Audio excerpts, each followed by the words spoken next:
Bom dia a todos. Esta é uma produção do Centro Espírita Caminho da Verdade, na cidade de Registro, São Paulo.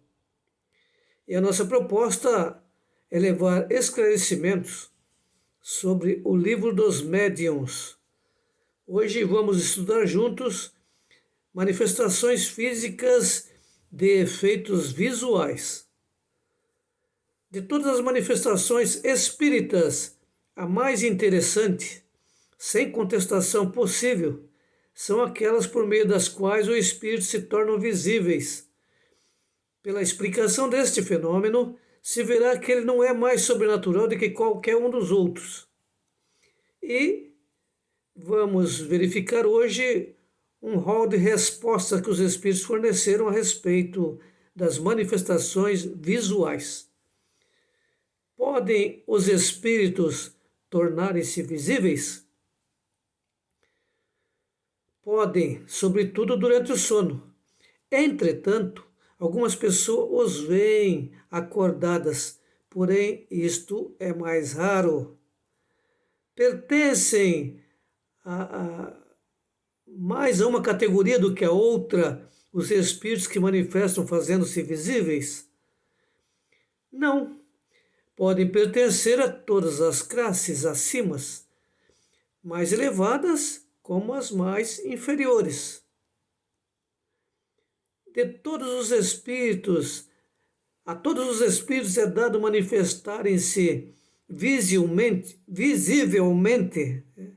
Eles podem se manifestar, aparecer para as pessoas?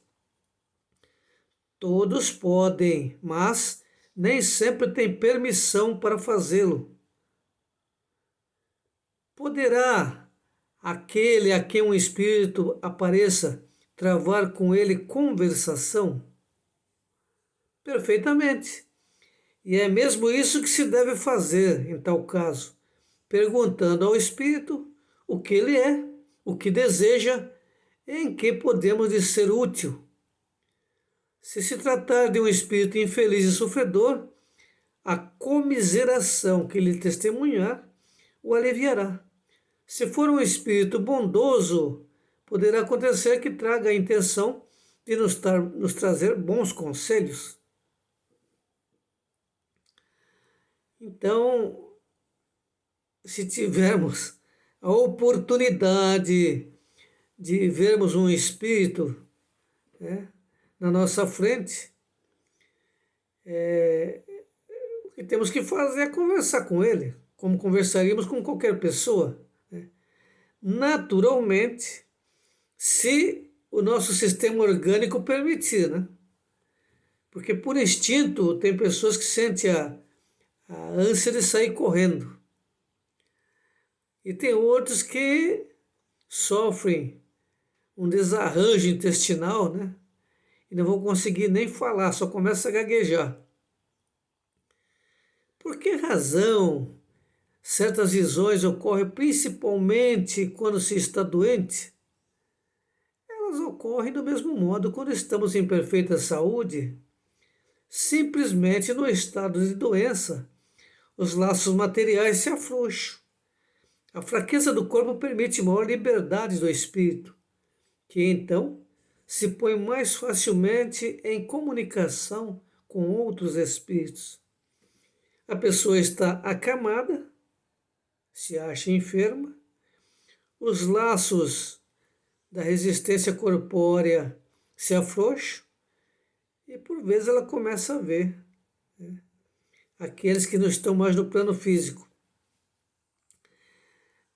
Certa feita fomos visitar um companheiro nosso de doutrina espírita que estava acamado. E é interessante que a esposa dele, que era enfermeira aposentada, tratava ele, cuidava dele, Mas ele desenvolveu, nesse período, a vidência. E via aquele monte de gente em volta da esposa dele, às vezes homens, às vezes mulheres, por vezes conhecidos, outras não. E quando nós fomos visitá-lo, ele queixava-se daquela conversação perto dele, dizendo que a mulher estava o traindo porque estava conversando com estranhos, né? Nós percebemos logo que não eram pessoas encarnadas, mas nesse estado de fraqueza física, em virtude da enfermidade, por vezes a pessoa começa realmente a enxergar aquilo que os outros não estão vendo. E por que é que as aparições se dão com mais frequência à noite? Não indica isso que elas são efeito do silêncio e da obscuridade sobre a imaginação? E a resposta nos diz que pela mesma razão, porque vedes durante o dia, porque não vê durante o dia, né, as estrelas e a lua. Durante a noite as estrelas estão brilhantes, né, para nós. Na verdade elas estavam ali o tempo inteiro, né? Com a claridade do sol nós não conseguimos vê-la. E com a evidência ocorre a mesma coisa. Os espíritos aparecem de dia, de noite. Acontece que no silêncio da noite nós temos mais possibilidades de visá-los. Então, a grande claridade pode apagar uma aparição ligeira, mas errôneo é supor-se que a noite tenha qualquer coisa com isso. As pessoas têm medo do escuro. Realmente, nós temos medo de tudo que a gente não conhece. Tem um certo racismo com aquilo que a gente não conhece. Com o escuro, né? Com lugares sombrios, lúgubres, com pessoas estranhas. Então, a orientação é: pergunte aos que têm tido visões e poderemos verificar que são em maior número os que tiveram visão de dia. Nós tivemos um colega de trabalho, pastor de uma igreja protestante. Certa feita, conversando, ele nos contava que logo em seguida ao almoço,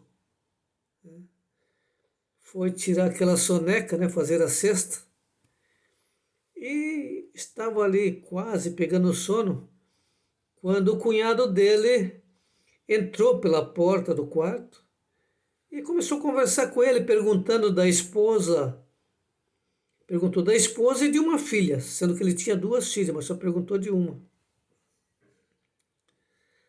Aquela que ele não perguntou já estava no plano espiritual. Então, ele perguntou da esposa e da filha que estavam ainda vivas, né? Encarnadas entre nós. E continuou a conversa ali.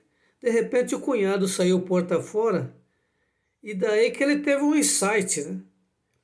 O cunhado já tinha morrido fazia 8 anos. Naturalmente ele não podia conversar sobre essa situação com as pessoas da sua igreja, né?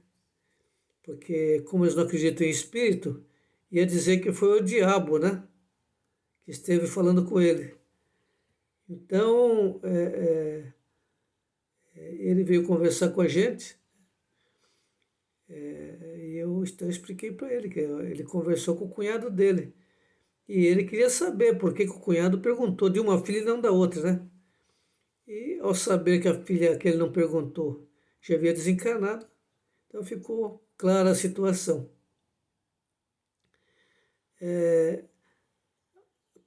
Continuando aqui nas perguntas e respostas, a pergunta é: a visão dos espíritos se produz em um estado normal ou só estando vidente em um estado estático?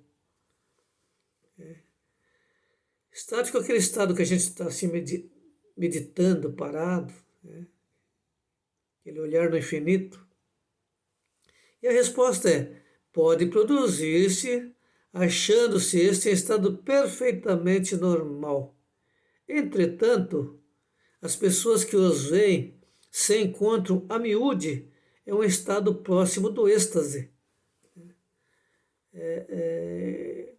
verdade, se nós formos ver na Bíblia, né, Jesus acompanhou 2 discípulos na estrada de Emaús por um período.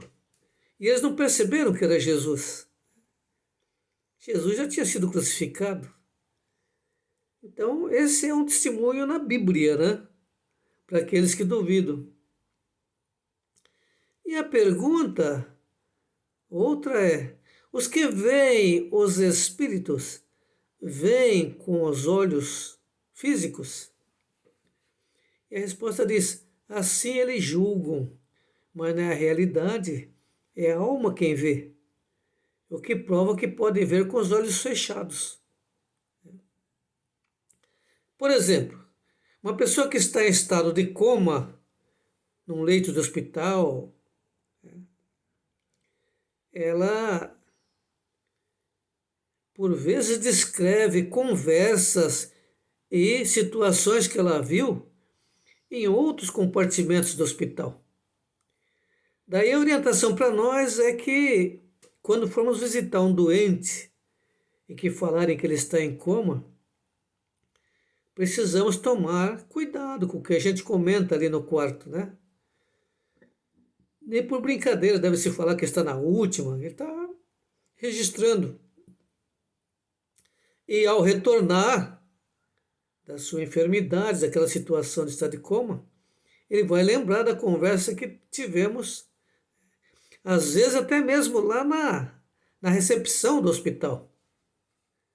Porque como vimos nessa resposta aqui, é a alma que vê. E estando o corpo enfraquecido, os laços se afrouxam e a alma se desprende do corpo, né? Fica nas redondezas, porque o corpo está enfermo, ela fica nas redondezas. Então precisamos ter certa cautela quando eu vou visitar um doente que dizem que está nas últimas, né? Muitos que estavam à beira da morte retornaram. E ele vai lembrar da conversa que tivemos próximo ao seu leito ou até mesmo no recinto do hospital. De que depende para o homem a faculdade de ver os espíritos em estado de vigília? O que depende para ver quando estamos acordados? Depende da organização física. Reside na maior ou menor facilidade que tem o fluido do vidente para combinar com o fluido do espírito. Não basta a pessoa querer ser vidente e não basta o espírito querer apresentar-se. É necessário que haja similaridade nos fluidos de ambos, encarnados e desencarnados. Então não adianta a pessoa recorrer à casa espírita querendo uma comunicação de um ente querido.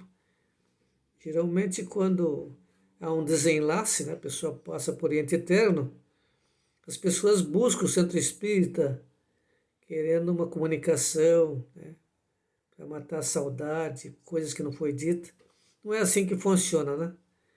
É necessário a permissão, e essa permissão está vinculada à similaridade dos fluidos. É necessário que aquele que vai receber a informação tenha condição de recebê-la, né? E quando ele diz depende da organização física, justamente porque tem gente que não suporta, né? E pode ter um desarranjo intestinal, por exemplo, uma ânsia. Não basta que o espírito queira mostrar-se, é preciso também que encontre aptidão na pessoa a quem deseja se fazer visível. É muito comum dizer que não teve permissão, mas a permissão está justamente nesta falta de vínculo espiritual. Jesus já havia dito que existe a família espiritual e a família material.